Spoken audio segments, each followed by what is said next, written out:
Bom dia. Bom dia. Bom dia para você de casa. Espero que o clima aí esteja tão agradável quanto aqui.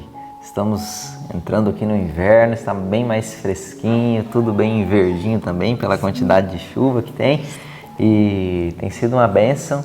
Espero que você também tenha recebido muitas bênçãos do céu. Amém. É uma grande bênção de nós estarmos aqui agora, iniciando um dia buscando ao Senhor. Bom dia. Bom dia. Então, nesse momento, nós vamos orar, pedir a presença do nosso Deus e pedir a bênção do Senhor para você também aí do outro lado. Querido Pai, nós nos entregamos em Teu altar nessa manhã, dizendo, Senhor, que pertencemos a Ti e queremos que os Teus planos e a Tua vontade para esse dia se cumpra na nossa vida. Seja com os nossos irmãos que estão ali do outro lado, que a Tua bênção, que os Teus planos se realizem na vida deles também. Em nome de Jesus, amém. Amém. E hoje é um dia de muitas atividades, né? Sim. Mas das atividades mais importantes e que a gente não deixa de fazer em nenhum dos dias é de trabalhar e orar também. Isso a gente faz todos os dias. Como Jesus, né? Jesus trabalhava e cantava. Jesus trabalhava e se conectava com Deus. Então a gente trabalha, canta, ora, para o coração não se desligar do Deus eterno. Amém. Vamos cantar juntos então o hino 231, Trabalhar e Orar.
Amém! Como é gostoso louvar a Deus, né?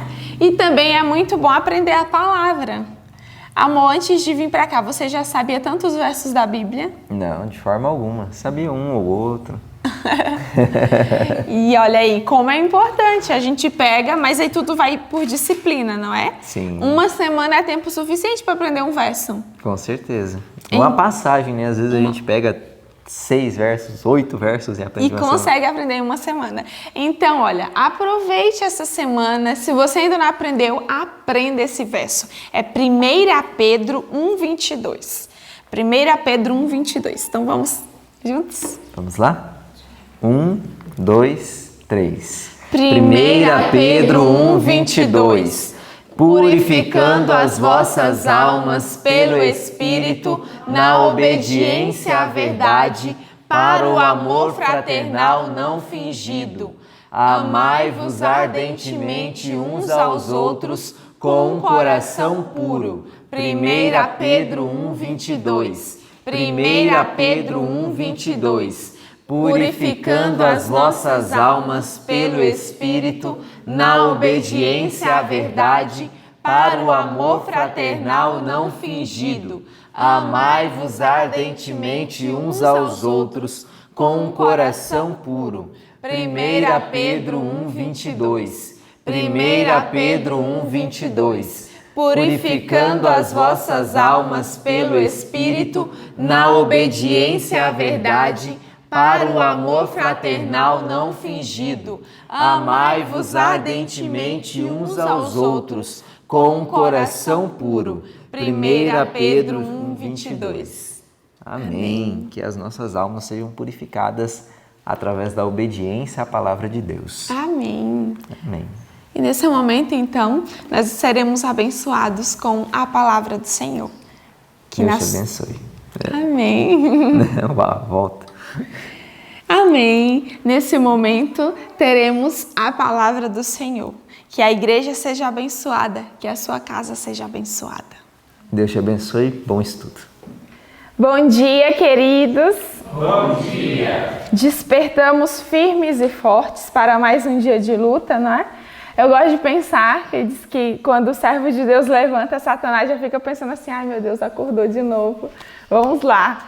Porque o inimigo constantemente tenta nos tirar do céu. Mas louvado seja Deus, porque constantemente o Senhor Deus trabalha para nos levar para o lugar que nós nunca deveríamos ter saído. Você sabia que o seu lugar está reservado lá no céu? O seu lugar está reservado lá no céu. Nós temos uma casa nos esperando. E o Senhor Deus de braços abertos, né? Porque Deus tem saudade de nós. Amém? E nessa saudade, Ele nos faz um convite. Um convite para apreciarmos o encontro com Ele. Quem tem saudade tem pressa. Vocês concordam comigo?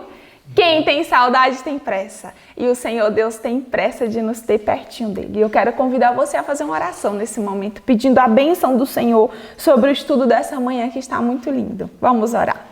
Senhor nosso Deus, queremos lhe agradecer pela bênção, a maravilha que é estarmos na tua presença em uma nova manhã. Senhor, fale ao nosso coração e nos prepara para o breve encontro contigo. Em nome de Jesus, amém.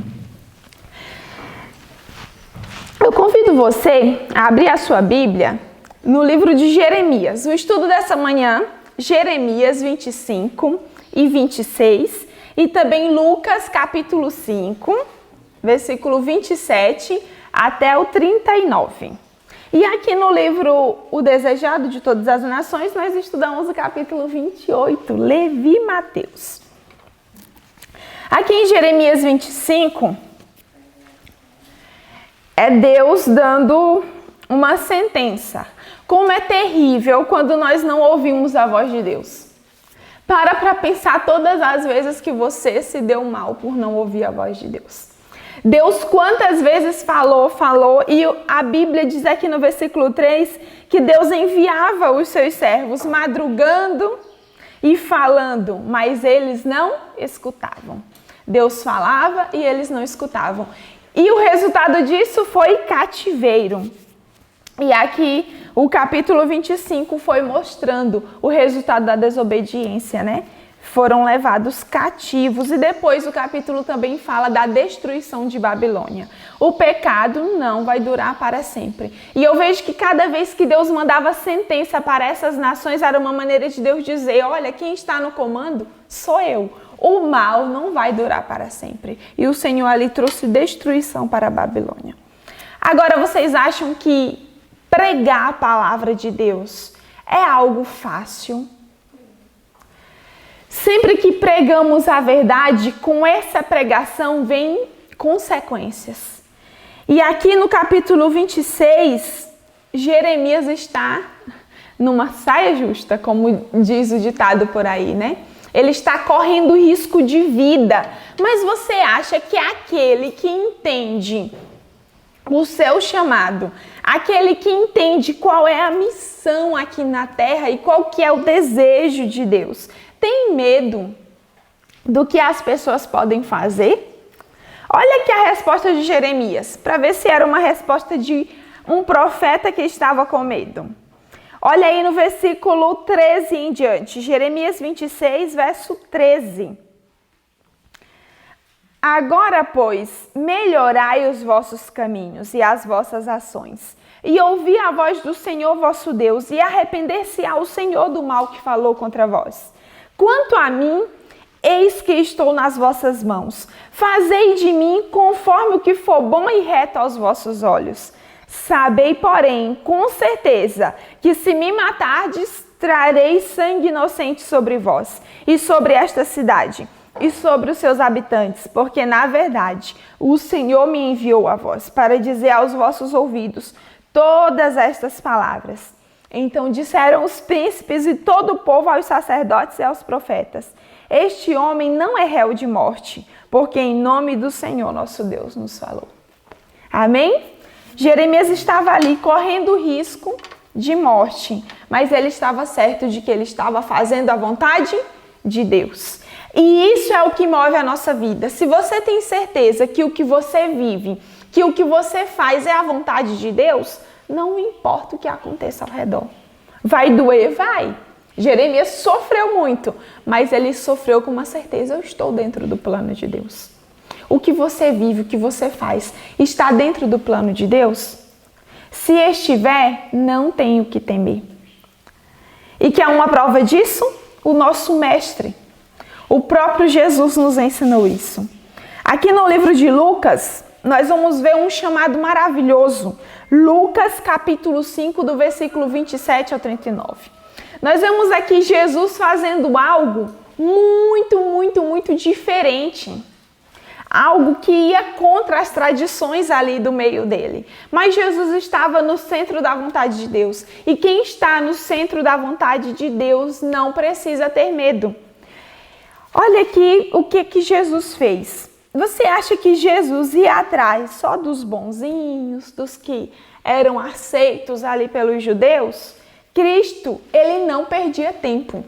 Ele entendia a missão da vida dele e o que Deus queria, o que o Pai queria.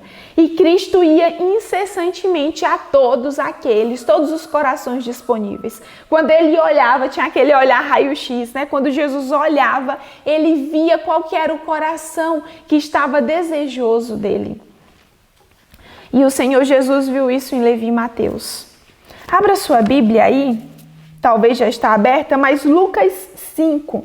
Olha aqui no versículo 27 em diante. O Senhor Deus chamando Levi e Mateus. Diz assim, verso 27. E depois disto, saiu e viu um publicano chamado Levi, assentado na recebedoria, e disse-lhe: segue-me. E ele, deixando tudo, levantou-se e o seguiu. E fez-lhe Levi um grande banquete em sua casa, e havia ali uma grande multidão de publicanos e outros que estavam com eles à mesa. E os escribas deles e os fariseus murmuravam contra os seus discípulos, dizendo: por que comeis e bebeis com publicanos e pecadores? E Jesus, respondendo, disse-lhes: não necessitam de médicos que estão sãos, mas sim os que estão enfermos. Eu não vim chamar os justos, mas sim os pecadores ao arrependimento. Amém? E houve naquele dia salvação na vida de Levi, mas não só na vida de Levi, na casa de Levi e entre os amigos de Levi. Levi, ele era um publicano e, como você sabe, publicano era alguém bem aceito pelos judeus? Não eram. Eles detestavam. Por quê? Porque os judeus já não aceitavam serem submissos aos romanos. Eles já não aceitavam ter que ficar pagando ali tributos aos romanos. E quando um judeu se tornava um publicano, para eles era uma ofensa terrível. E Levi estava nessa condição de rejeitado, de visto como assim, esse aí não presta. Mas Jesus não tem esse olhar que muitas vezes nós temos. Um olhar que julga sem entender as intenções da alma, sem conhecer as circunstâncias que levaram a pessoa àquele ponto. E quando Cristo olha Levi e Mateus, ele vê o profundo da alma de Levi e Mateus. E ele vê no coração daquele publicano alguém que tinha desejo de seguir o Mestre. E Jesus não perde tempo. Ele vai lá e ele faz o chamado. e Levi deixa aquela vida para trás e segue o Mestre. Eu não sei em que momento você foi chamado por Cristo. Não sei em que momento você aceitou o Evangelho. Mas o livro nessa manhã nos fez pensar que a toda alma é feito esse convite. Aqui no parágrafo que diz assim, a Mateus em sua abastança, neste parágrafo vai dizer que toda alma é chamada por Cristo. Cada pessoa precisa tomar a sua escolha, tomar a sua decisão, fazer a sua escolha. Levi Mateus foi o 5º discípulo a ser chamado. Jesus chamou ali os 4 à beira-mar. E diz aqui o parágrafo que a Mateus em sua abastança, porque era rico, não era como os pescadores pobrezinhos. A Mateus em sua abastança, como a André e Pedro em sua pobreza. A mesma prova foi apresentada, a mesma consagração foi feita por cada um.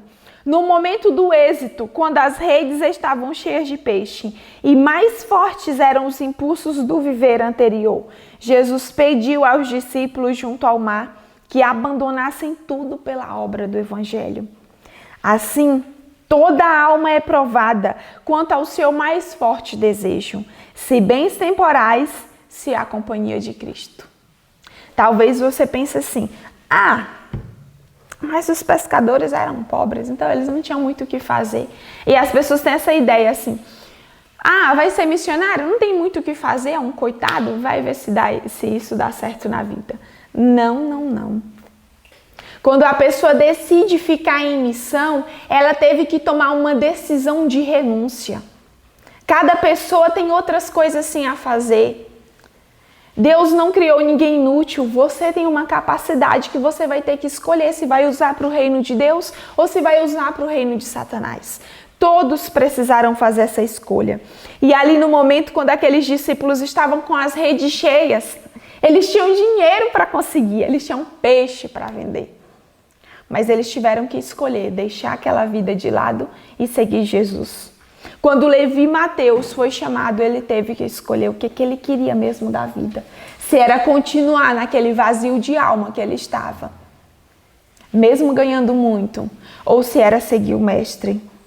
E ele foi seguir o Mestre. E o capítulo continua, o capítulo seguinte, dizendo, o princípio é sempre de caráter exigente. Homem algum que pode ser bem-sucedido no serviço de Deus, a menos que nele ponha o inteiro coração e repute todas as coisas por perda pela excelência do conhecimento de Cristo. Ninguém que faça qualquer reserva pode ser discípulo de Cristo, e muito menos seu colaborador. Quando os homens apreciam a grande salvação, o espírito de sacrifício observado na vida de Cristo, ver-se-á na sua. Por onde quer que ele os guie, acompanhá-lo-ão contentes. Você vai precisar decidir também. Quem sabe nessa manhã eu estou falando para alguém que sente um vazio de alma.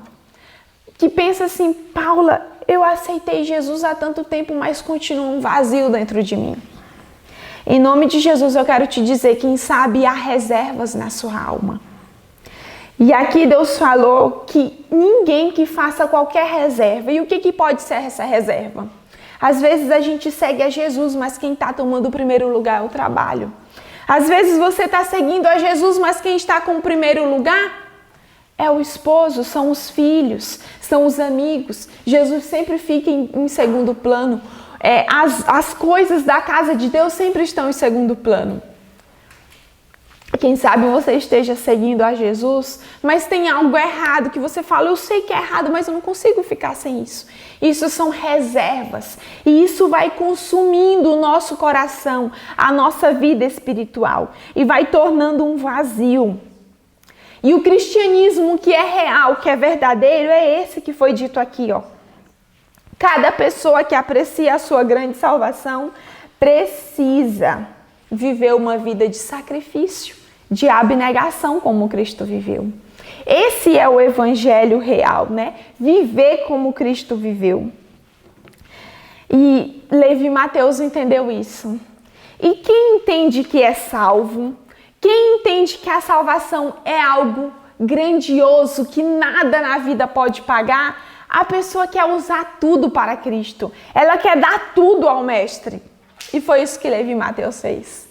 O que ele fez? Montou um grande banquete, chamou os amigos, encheu a casa de publicanos, de gente como ele, gente que não era bem visto pela sociedade, mas gente que tinha desejo de salvação.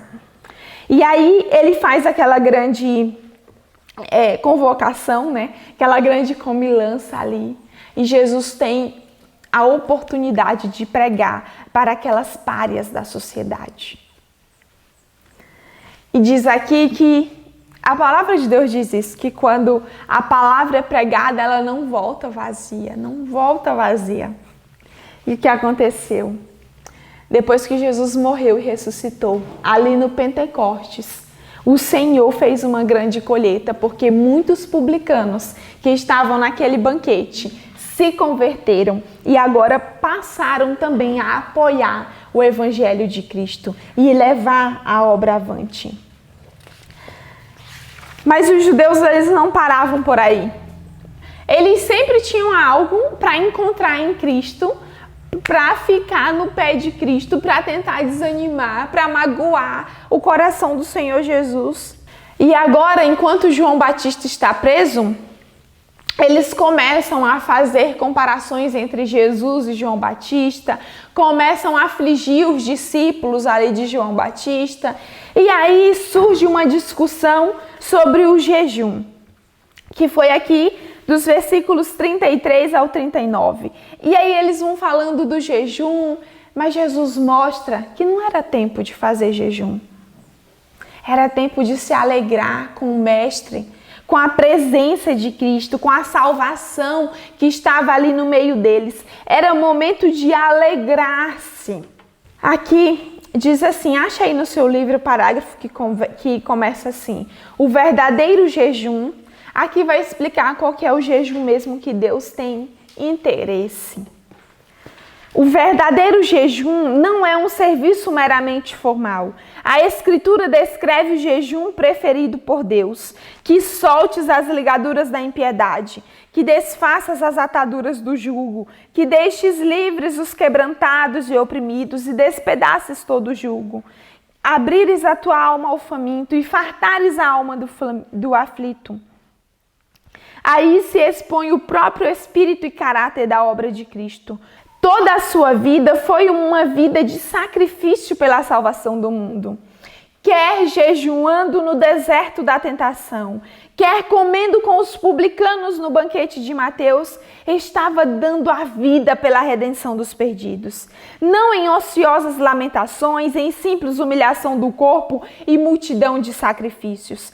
Não é aí que jaz o verdadeiro espírito de devoção, mas o verdadeiro espírito de devoção, ele se revela na entrega do próprio eu, em voluntário serviço para Deus e o homem. Não adiantava o quanto os judeus eram consagrados, não adiantava o quanto eles liam as Escrituras, o quanto eles eram cheios de regras e andavam ali na linha. Diz aqui, onde não há o espírito voluntário, onde não há o espírito de sacrifício, de amor, de cuidado pelos outros, aí não há verdadeira religião. Não adianta jejuar, porque diz aqui que não é isso que Deus quer. Não é essa multidão de sacrifícios, de jejum vazio, quando não há entrega do próprio eu. E ali Jesus falou, não adianta colocar vinho novo em odres que não querem nem saber. E Jesus ali deixou aqueles que se achavam sãos, como ele disse, eu não vim buscar os sãos. Os judeus, eles se achavam sãos. Preciso de Salvador, não, desse Cristo aí que anda falando isso, não, eu já estou contente com a minha vida, né? Eles já se achavam santificados ali o suficiente. E tristemente, o fim deles foi a rejeição, porque todo aquele que não aceitar viver como Cristo viveu, no final será rejeitado. E pense aí, como o Senhor poderá nos levar para o céu se nós não aprendermos na terra a amar o que Deus ama e a gostar do que Deus gosta? Como poderemos morar entre os seres santos se não temos desejo em salvar todos aqueles que Cristo morreu? Por quem Cristo morreu? Cristo morreu por aquela prostituta, por aquela pessoa que está ali, caída, bêbada, drogada. Cristo morreu por todos, e onde há um coração disponível que queira o Evangelho, nós não podemos deixar que o preconceito tome conta. Nós precisamos ir atrás.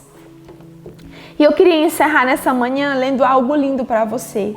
O livro ele encerra com algo muito bonito, dizendo assim, uma religião legal nunca poderá conduzir almas a Cristo, pois é destituída de amor e de Cristo. Jejuar ou orar, quando imbuídos de um espírito de justificação própria, é uma abominação aos olhos de Deus. Olha que coisa séria e grandiosa. Jejuar e orar, quando imbuídos de um espírito de justificação própria, é uma abominação aos olhos de Deus. A solene assembleia para o culto, a rotina das cerimônias religiosas, a humilhação externa, o sacrifício imposto mostram que o que pratica essas coisas se considera justo e com títulos ao céu. Mas tudo é engano. Nossas próprias obras jamais poderão comprar a salvação. Como foi nos dias de Cristo, assim se dá agora. Os fariseus não conhecem sua necessidade espiritual. A eles se dirige a mensagem, como dizes, rico sou e estou enriquecido, e de nada tenho falta. E não sabes que és um desgraçado e miserável, e pobre, cego e nu. Aconselho-te que de mim compres ouro provado no fogo para que te enriqueças, e vestidos brancos para que te vistas, e não apareça a vergonha da tua nudez. Fé e amor são o ouro provado no fogo. Mas no caso de muitos, se obscureceu o brilho do ouro e perdeu-se o tesouro precioso. A justiça de Cristo é para eles um vestido sem uso, uma fonte intacta. O homem deve se esvaziar do próprio eu, antes de ser, no mais amplo sentido, um crente em Jesus. Se não nos esvaziarmos do eu, não vai adiantar a multidão de cerimônias, o jejum e o que quer que for. Não vai adiantar. Por isso, nessa manhã, eu quero te convidar a viver um cristianismo real e sincero. A deixar de lado esse vazio que você sente na alma. E como que isso acaba, Paula? Se entregando a Deus completamente, sem reservas, sem preconceitos, tirando tudo que tem tomado o lugar de Jesus. E eu quero falar nesse momento, antes de orar, para aqueles que têm se sentido chamado para a missão integral. Eu sei que muita gente assiste esse ano bíblico e muita gente tem o desejo. Mas eu sei que muita gente, além do desejo, tem clareza de que Deus está chamando para viver como um missionário em tempo integral, para seguir o caminho que Levi e Mateus seguiu, para seguir o caminho que Pedro, João, Tiago seguiram, viver inteiramente na missão.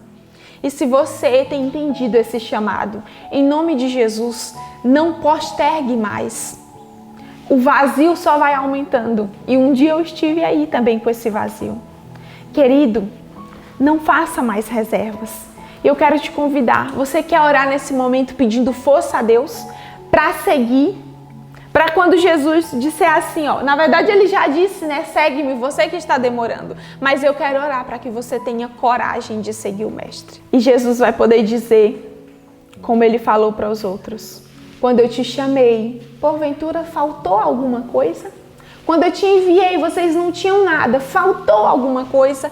E os discípulos puderam olhar para Cristo e dizer: Senhor, não nos faltou nada. E eu quero te dizer que não vai faltar nada em nome de Jesus, porque Ele supre as nossas necessidades. E eu quero orar com você por isso. E eu quero orar pelos que estão aqui, para que continuem firmes nessa decisão. Não vai faltar nada, desde que entregarmos tudo ao Senhor. Não nos faltará nada se o nosso tudo estiver nas mãos de Cristo. Vamos orar por isso? Senhor nosso Deus, nos colocamos em Tuas mãos nesse momento, Senhor. Queremos pedir força para continuar no nosso chamado, porque essa é a verdadeira alegria e a verdadeira vida cristã. Viver uma vida de sacrifício e de abnegação, Senhor. Viver uma vida de trabalho pelos perdidos, pelos necessitados, assim como o Senhor Jesus viveu. Pai, eu sei que o Senhor tem uma obra para cada filho em cada lugar. E eu quero nesse momento orar por aqueles, Senhor, por todos, mas em especial por aqueles que têm assistido e têm entendido que o Senhor tem chamado eles para viver como missionários de forma integral. Senhor Deus, revista de força. Ajude, Senhor, para que eles não resistam mais ao Teu convite. Que o Espírito Santo continue a trabalhar, incomodar. E que eles não encontrem paz em nenhum outro lugar, senão dentro do Teu chamado. Nos abençoe nesse dia. Nos dê alegria na Tua salvação. E nos dê desejo de salvar todas as pessoas. Em nome de Jesus. Amém. Foi muito bom estarmos juntos mais uma vez e eu te espero aqui amanhã. Um abraço.